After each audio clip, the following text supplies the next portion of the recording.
काटने नोचने का नहीं है, बीमारी है, अपने को मालूम है तुमको। मैंने पूरा पैसा दिया है, पूरा मजा करूंगा।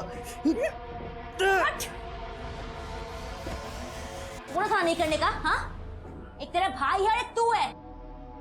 काट दिया, खून भी बंद नहीं होगा। निकल तू यहाँ से, निकल, निकल तो यहाँ से, निकल।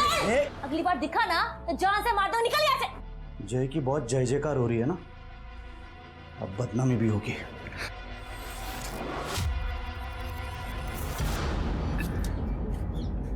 भाव थोड़ा सा यहाँ पे डालो ना।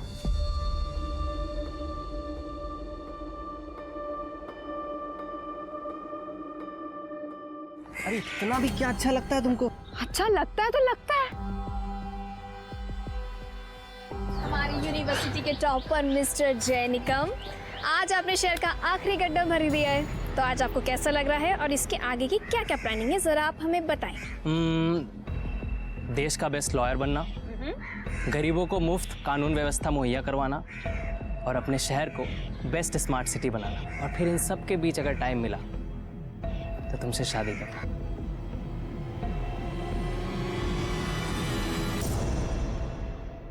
Will you marry me, Meenal Pawar? Mister जय निकम, सच में? ले, तेरा क्रश पहले से ही बुक्ड है। यस। हैप्पी? चले अब?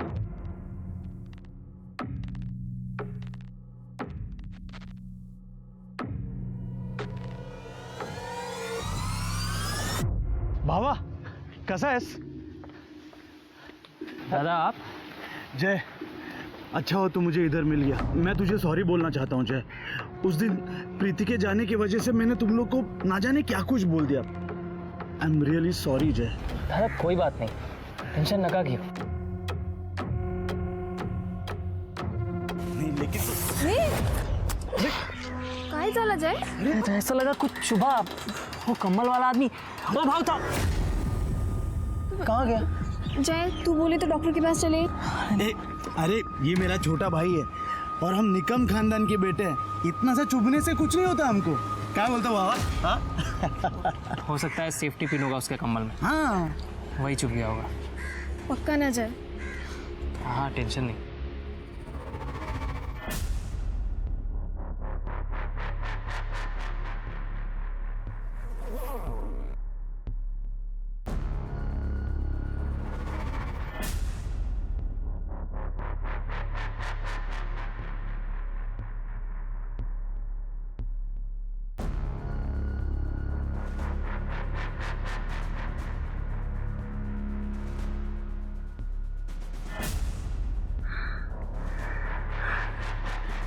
बस अब और बर्दाश्त नहीं होता। बस कुछ दिन और।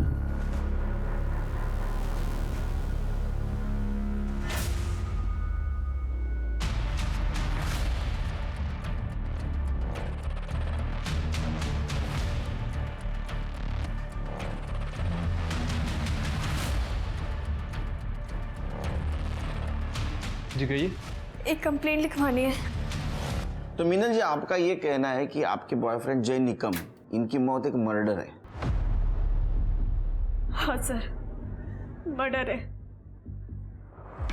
4 दिन पहले रोड पर उस दिन जो कुछ भी हुआ था, जय की उस दिन बहुत तबीयत बिगड़ रही थी। तुरंत तो कुछ नहीं हुआ, शाम तक हमने पार्टी का पूरा काम किया जो जो एजेंडा पर था। जय को अच्छा नहीं लग रहा था, शाम होते होते उसकी हालत बहुत बिगड़ने लगी थी सर। और ये देखिए,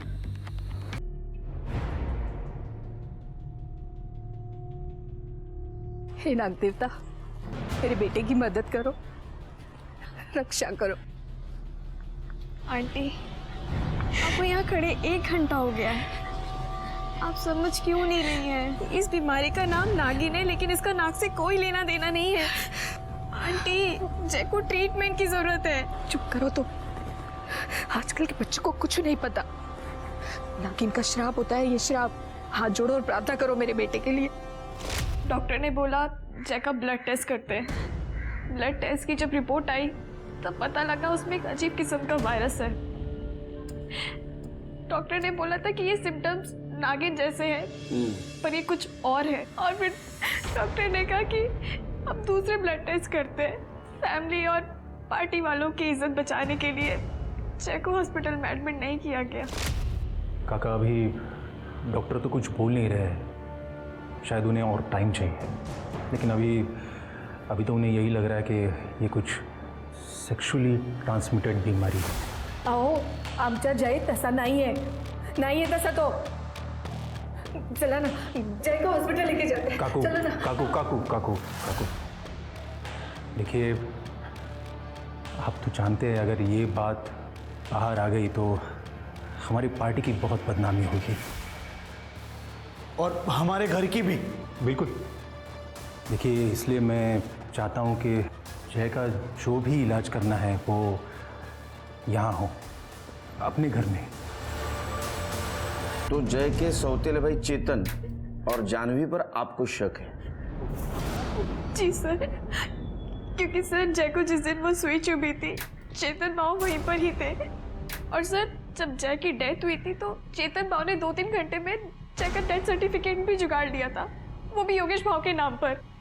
सर मैं चाह रही थी कि जय का पोस्टमार्टम हो, लेकिन चेतन भाव ने किसी को पूछा तक नहीं। तो आपके पार्टी के हेड योगेश भाऊ, उन्होंने चेतन को रोकने की कोशिश नहीं की? सर योगेश भाव पार्टी के काम से मुंबई गए हुए थे, हमने उन्हें कांटेक्ट किया, वो तुरंत वापस आए। और जब वो वापस आए तो उन्होंने क्रियाक्रम रोकने की भी कोशिश की, पर तब तक क्रियाक्रम हो चुका था और जय की बॉडी जल चुकी थी। लेकिन जय को ये बीमारी भी तो हो सकती है। नहीं सर, डॉक्टर को इस बीमारी के बारे में ज़्यादा समझ नहीं आया, पर उन्होंने ये ज़रूर कहा था कि ये सेक्सुअली ट्रांसमिटेड डिजीज़ है। और सर यही वजह है कि मुझे जय का मर्डर लग रहा है, क्योंकि सर जय ऐसा था ही नहीं। जय आइक ना, हो आज मेरे घर पे कोई नहीं है। तो दरवाजा अच्छे से लॉक करके सोना। जय प्लीज आज मेरे घर पे रुक जाओ ना। बग मीनल, मैं ना बहुत ओल्ड फैशन मैं तुझ्यावर प्रेम करतो। मैं ना शादी के बाद ही तुझे अपना बनाना चाहता हूँ। जब तू मेरी अर्धांगिनी बनेगी तभी मेरा तुझ पे कोई हक होगा। सर प्लीज मैं आपके हाथ जोड़ती हूँ, जय का मर्डर हुआ है, प्लीज आप इस पे इन्वेस्टिगेशन कीजिए सर, प्लीज प्लीज सर। हम जरूर इन्वेस्टिगेट करने की कोशिश करेंगे। अब जाइए। Thank you sir. ये चेतन को बहुत जल्दी थी भाई का अंतिम संस्कार करने की। शिरके, जय के दोस्त और योगेश, उनसे पूछताछ करो। और सबसे इंपॉर्टेंट वो कंबल वाला, उसने ऐसा क्या चुभाया कि जय की मौत हो गई?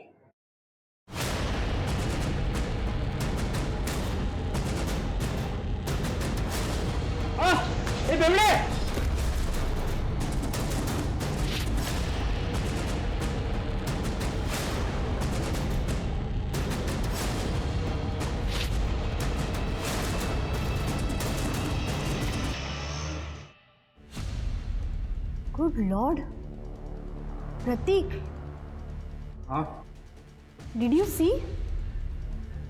देखो सारी रिपोर्ट पॉजिटिव है। ऐसा लग रहा है सारा शहर अनसेफ सेक्स कर रहा। What? ये कोई नई किस्म की बीमारी लग रही है, लगता है हमें रिपोर्ट करना चाहिए। Shut up. अरे अच्छा कमाने का मौका मिला है, तुम्हें बर्दाश्त नहीं हो रहा है क्या? जैसे चल रहा है चलने का।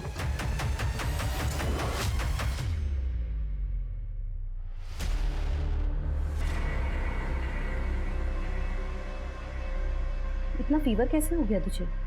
बारिश में भीगी थी क्या? नहीं मॉम, पता नहीं क्यों मुझे बैक में बहुत ज़्यादा इचिंग हो रही है।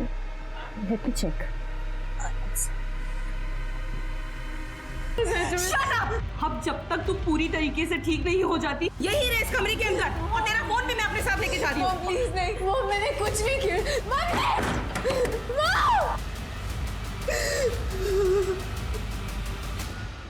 सर हमें तो होश ही नहीं था जय के जाने के बाद।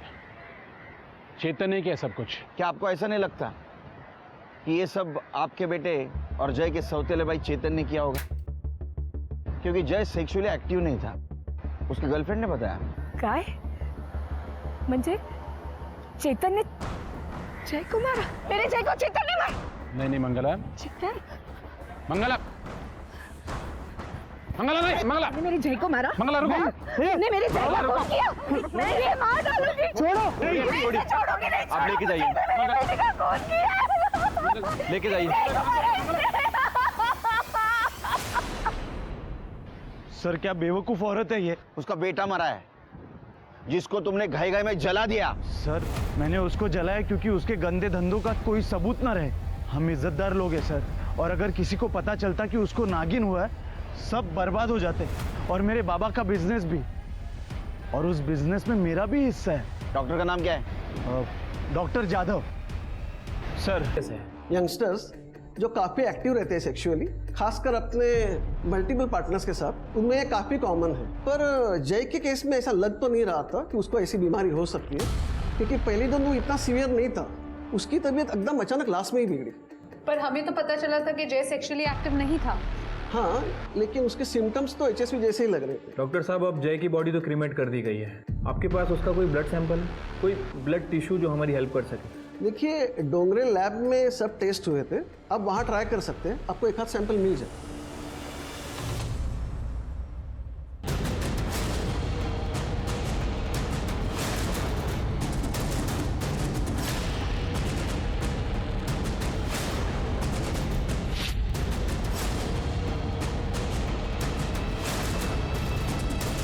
Welcome doctor. Shirke, Tripti, doctor Vipul Rao है, बैठिए। हेलो। इंडिया के सबसे बेस्ट मेडिकल कॉलेज में प्रोफेसर है। इनको जय के डॉक्टर आप इतने शॉर्ट नोटिस पर यहाँ आए। अरे it's all my pleasure, thanks. वैसे तो पूरी केस मैंने आपको बता दी है। एनी न्यू इन्फॉर्मेशन, कुछ नया है हमारे पास? हमारा मेन सस्पेक्ट चेतन निकम बहुत ही लालची इंसान है। उसको अपने फादर का बिजनेस चाहिए था। ये सब कुछ करने का उसके पास एक बहुत बड़ा मोटिव है, लेकिन उसका कोई मेडिकल बैकग्राउंड नहीं। डॉक्टर, क्या कोई आम आदमी ऐसा कुछ कर सकता है? All okay doctor? एक मिनट। Sir, first priority. Tripti, okay, ठीक है ना डॉक्टर साहब? हाँ सब ठीक है। देखिए, आप इस केस के बारे में मुझे थोड़ा जल्दी बताइए। हमने जय के फैमिली डॉक्टर से बात की। उनका कहना है कि उसको शायद HSV वायरल इन्फेक्शन हुआ था। अचानक से तबीयत बिगड़ गई और ये सब कुछ हुआ। डॉक्टर के लिए ये केस बहुत अजीब था और ये सब कुछ बहुत तेजी से हो गया। हमारे पास कोई ब्लड रिपोर्ट्स या DNA सैंपल्स हैं क्या? जी सर, मैंने डोंगरे लैब से बात की है। वो शाम को फाइल्स लेकर यहीं आ रहे हैं। शाम को? देखिए, इतनी सीरियस बात चल रही है और आप लोग इतने आराम से काम कर रहे हैं। केलकर जी, आपके पास जैसे रिपोर्ट्स आती हैं आप सबसे पहले मुझसे कांटेक्ट करेंगे, मुझे भिजवाएंगे वो। Okay, I M clear enough? Thank you. कमाल आदमी है ये, हमसे ज्यादा तो इस डॉक्टर को गाई है। ठीक है, हम हमारा काम करते हैं। जिस एरिया में जय को सुई लगी थी उस एरिया का CCTV फुटेज कलेक्ट करो, मिनल से क्रॉस चेक करो और उस कंबल वाले के बारे में इंफॉर्मेशन निकालो। देखो उस एरिया में किसी ने कुछ देखा क्या। आखिर जय को इस तरह कोई क्यों मारेगा? ये सच में मर्डर है या कोई नई बीमारी? जेरी, एक बात बताओ बेटा, क्या तुम्हारे और निया के बीच कुछ फिजिकल? नो आंटी, ऐसा कुछ भी नहीं है। देखो Jerry, I am telling you clearly, marriage के पहले ये सब करना मतलब सीधे हेल में जाना। आंटी ट्रस्ट मी, ऐसा कुछ भी नहीं हुआ है हमारे बीच में। और एक्चुअली निया को तो ये भी नहीं पता है दैट आई लाइक हर। अरे अरे अरे अरे अरे, केळकर साहेब काय हे? यावेळी ना आपण एक परमनंट स्लॅब टाकून घेऊया। और वो आपके पार्किंग का भी काम बाकी है ना, वो भी कर लेते हैं इस बार। अरे कदम साहब, पार्किंग नो पार्किंग सब कुछ चलता रहेगा, लेकिन इस सब के बावजूद भी हमारा काम चालू रहना चाहिए। एकदम बराबर। बोलिए, तो मैं क्या सेवा करूं अभी आपकी? वो जय निकम आपका कार्यकर्ता था ना?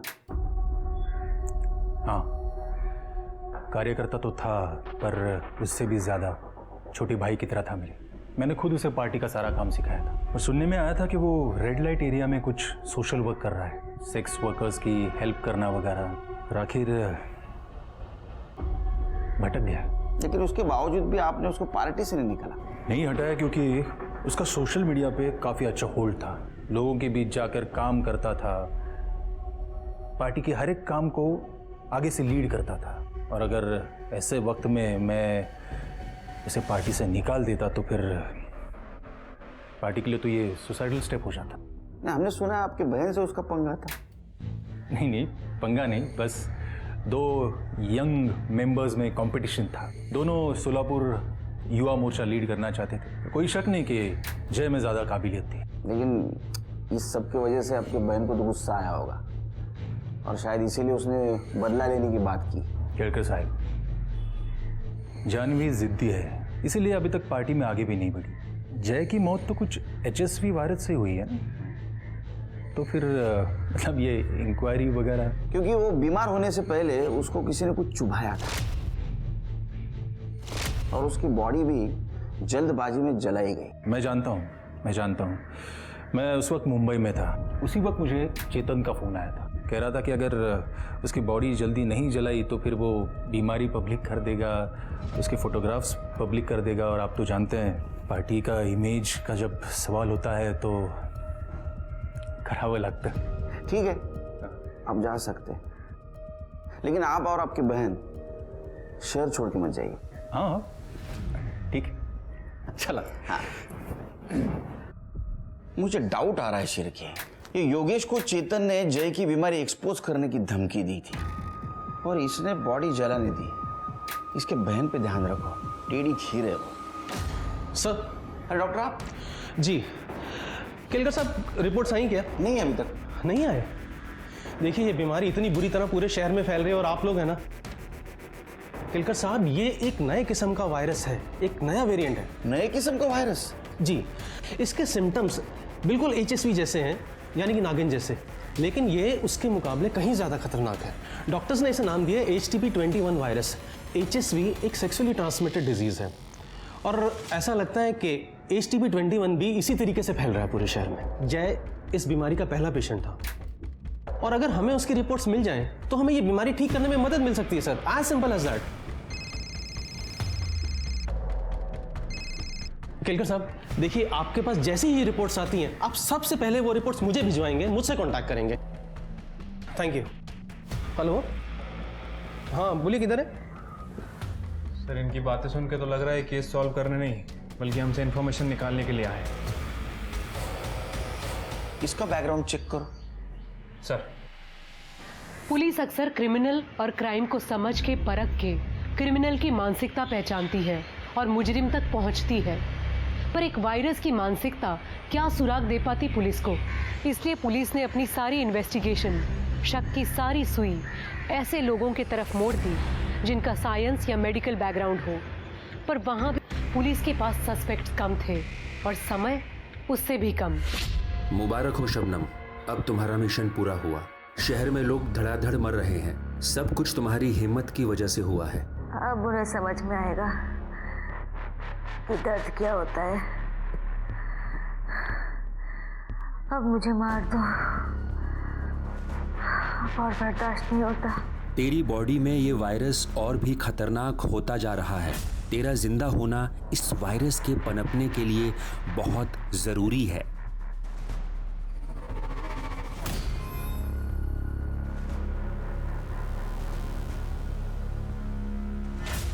सर, ये चेतन के पीछे एक हवलदार लगाया था और उसकी मेडिकल हिस्ट्री भी चेक की। सर, चेतन ने ना तो कभी किसी मेडिकल हिस्ट्री वाले से बात की है और ना ही कभी उसके टच में रहा है।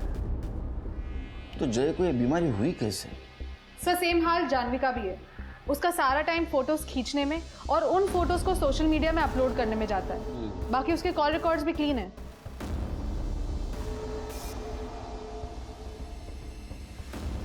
सर, अरे आपको आने में देर हो गई।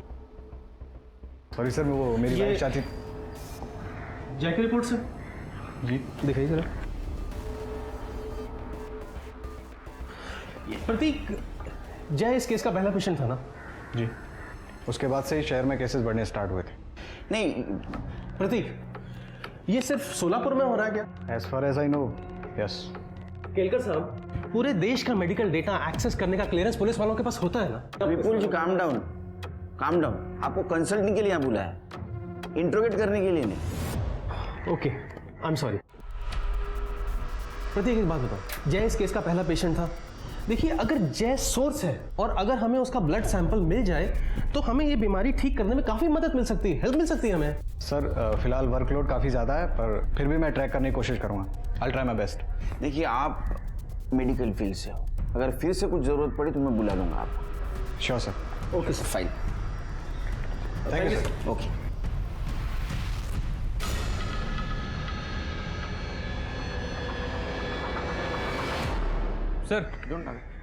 सर ये विपुल की हिस्ट्री तो बहुत गड़बड़ है। 1 साल पहले उसे हॉस्पिटल से निकाल दिया गया था। अरे देवा। सर और तो और इस विपुल को हाइपोकॉन्ड्रिया है। क्या है? हाइपोकॉन्ड्रिया। अरे ये नवीन का है। सर यानी कोई भी बीमारी से डर, शायद इसलिए वो इतना अजीब बिहेव करता है। मतलब गुस्से वाला, सन की डरा हुआ आदमी। अरे बाप रे, ऐसा आदमी तो टिकिंग टाइम बम से भी डेंजरस होता है। इसके ऊपर नजर रखो। अरे प्रतीक, कहाँ गए थे? ये देखो, एक लड़की की रिपोर्ट मिली है, निया पिंटो। इसकी रिपोर्ट बिल्कुल जय निकम की रिपोर्ट से मैच करती है। अब देखना, इसे यूज करके हम अच्छे पैसे कमाएंगे।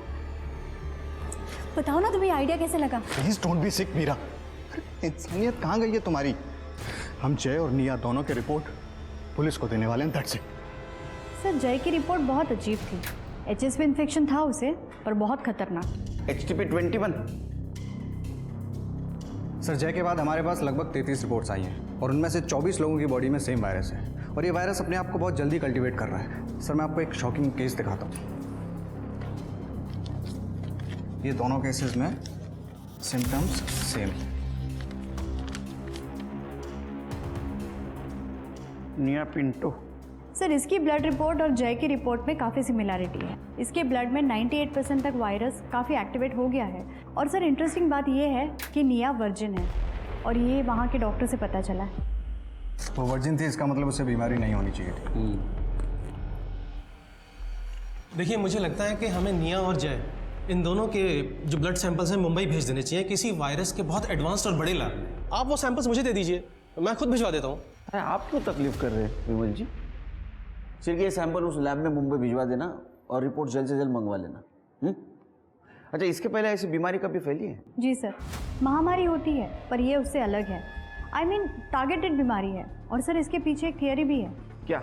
सर, जब भी कोई फार्मा कंपनी अपनी नई ड्रग लॉन्च करती है तो उसका सक्सेस बीमार लोगों से डायरेक्टली प्रोपोर्शनेट होता है। आप जानते हैं ऐसे किसी नए ड्रग को? हाँ sir, the leading pharma private limited. ये कंपनी सेक्सुअली ट्रांसमिटेड वायरस पर रिसर्च कर रही है। पर सर, इंडिया में HSV इन्फेक्टेड लोग बहुत कम हैं। I mean, life threatening cases. इसको अटेंशन तभी मिलेगा जब केसेस बढ़ेंगी और लोग मरेंगे। शिरके, ये लीडिंग फार्मा कंपनी के बारे में पूछताछ करो और वो निया के डॉक्टर, उनसे पूछो निया से कब मिल सकते। उन्होंने अपना डेटा भी भेजा है। अरे इतने टेस्टिंग तो मेट्रोपॉलिटन सिटी में होते हैं। हाँ सर, वही तो मैं भी कह रहा हूँ। और STP-21 सिर्फ सोलापुर में फैला है। इससे इन लोगों को कोई फायदा नहीं होने वाला है। सर, हमें वो फुटेज मिल गया है जहाँ निया को इंजेक्शन चुभा था। और सर, वो कंबल वाला आदमी भी वहीं से गुजरा था। मिनल को बुलाओ फुटेज चेक करने के लिए, देखो कुछ मिलता है क्या। जी सर। सर, वैसे मैंने सभी पेशेंट्स के परिवार वालों से बात की। ये सबको STP-21 इन्फेक्शन से पहले कोई चीज़ चुभाई गई थी और सभी ने अपने एरिया में कोई कंबल वाला आदमी देखा था। इसका मतलब है सेक्सुअली ट्रांसमिटेड डिसीज कोई इंजेक्शन के थ्रू फैला रहा है। हो सकता है सर। वैसे और मिनल, इन दोनों से कुछ क्लू मिल सकता है। सर, आपने विपुल पर नजर रखने के लिए कहा था। सर, उसने अपना पूरा घर बंद कर लिया है। और एक बात सर, उसने बहुत सारा सर्जरी का सामान खरीदा है। मूर्ख, ये मेरी माँ है, इसको भी STP-21 है। मैं सिर्फ इन्फेक्टेड स्किन निकाल रहा था, वरना वो मुझे भी हो जाएगा। दिमाग खराब है तेरा? हाँ, ये लोग कंटेजियस नहीं है। अगर ऐसा होता तो पूरा शहर बीमार हो जाता, मर जाता पूरा शहर। कोई इस बीमारी को इंजेक्शन के थ्रू फैला रहा है। क्यों चला ला? इसको खुला छोड़ना वायरस से भी डेंजरस है। चल। नहीं सर, इसमें भी फेस विजिबल नहीं है उसका।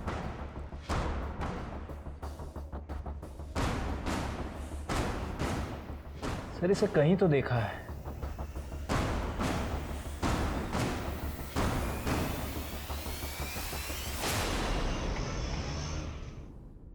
सर जैन, इस वायरस की वजह से शहर में 32 लोगों की मौत हुई है।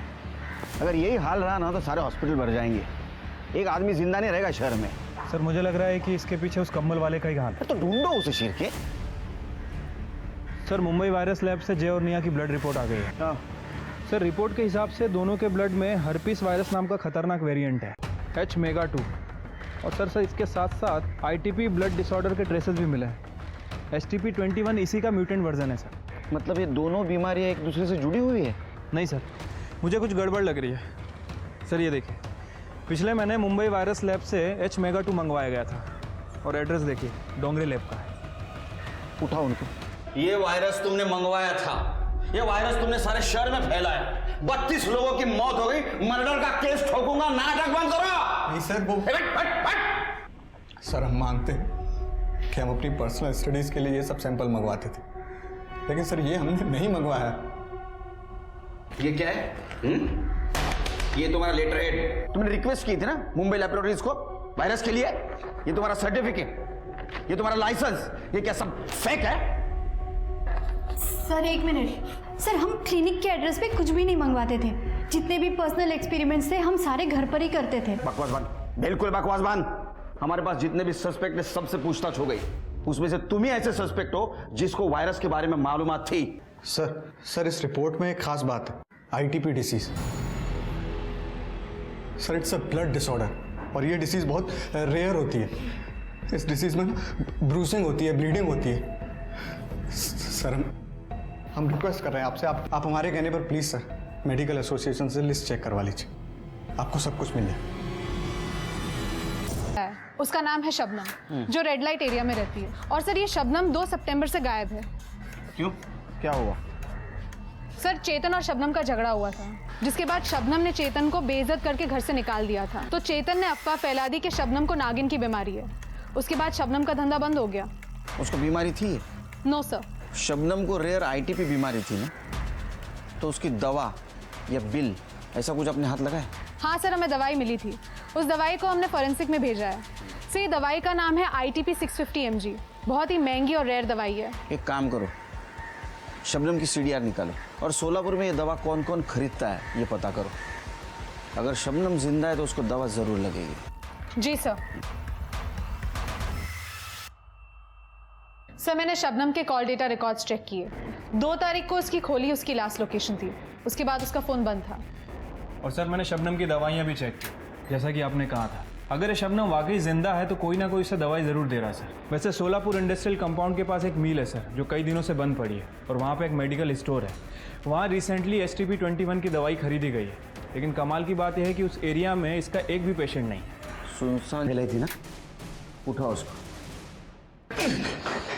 पहले शबनम के बारे में अफवाह फैलाई क्योंकि उसने तो घर से धक्के मार के निकाल दिया था, और बाद में ये सारी बीमारी तूने शहर में फैलाई। सर वो एक सेक्स वर्कर एक इज्जतदार आदमी को ऐसे भगा दे, बुरा नहीं लगेगा क्या? सेक्स वर्कर को इज्जत नहीं, और उसके पास जाने वाले मर्द को बहुत इज्जत है। हाँ, उसको बदनाम करके तेरा पेट नहीं भरा इसलिए तूने उसको किडनैप किया, अपने भाई का मर्डर कर दिया। नहीं सर। ये कौन है? पहचाना? तू है ना कंबल ओढ़ के सारे शहर में घूम रहा है ना इंजेक्शन मारते? सर बगा ना, उसका कॉम्प्लेक्शन और मेरा कॉम्प्लेक्शन अलग है सर। सर जिस दिन शबनम गायब हुई थी मैं मेरी बीवी के घर पे गया था उसको मनाने। सर मैंने जय को सच में नहीं मारा है।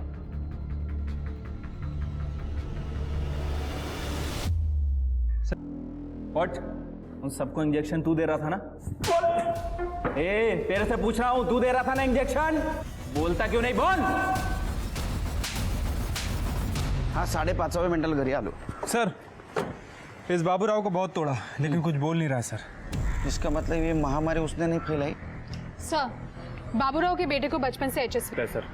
वैसे मैंने शबनम की मेडिकल रिपोर्ट भी चेक की। शबनम को अभी तक होश नहीं आया सर, लेकिन उसकी बॉडी पे इस तरह के पंचर वुंड्स है जैसे लगता है कि किसी ने गलत तरीके से उसका ब्लड निकाला है। तो हो सकता है जिसने ब्लड निकाला उसको ब्लड निकालने का तरीका मालूम नहीं था, जैसे कि बाबूराव। सर बाबूराव हो सकता है, लेकिन वो मुंबई से इतनी अच्छी इंग्लिश लिख के वो वायरस नहीं मंगवा सकता। उसका फोन चेक करो। सर क्लब के फिंगरप्रिंट्स मैच हो गए।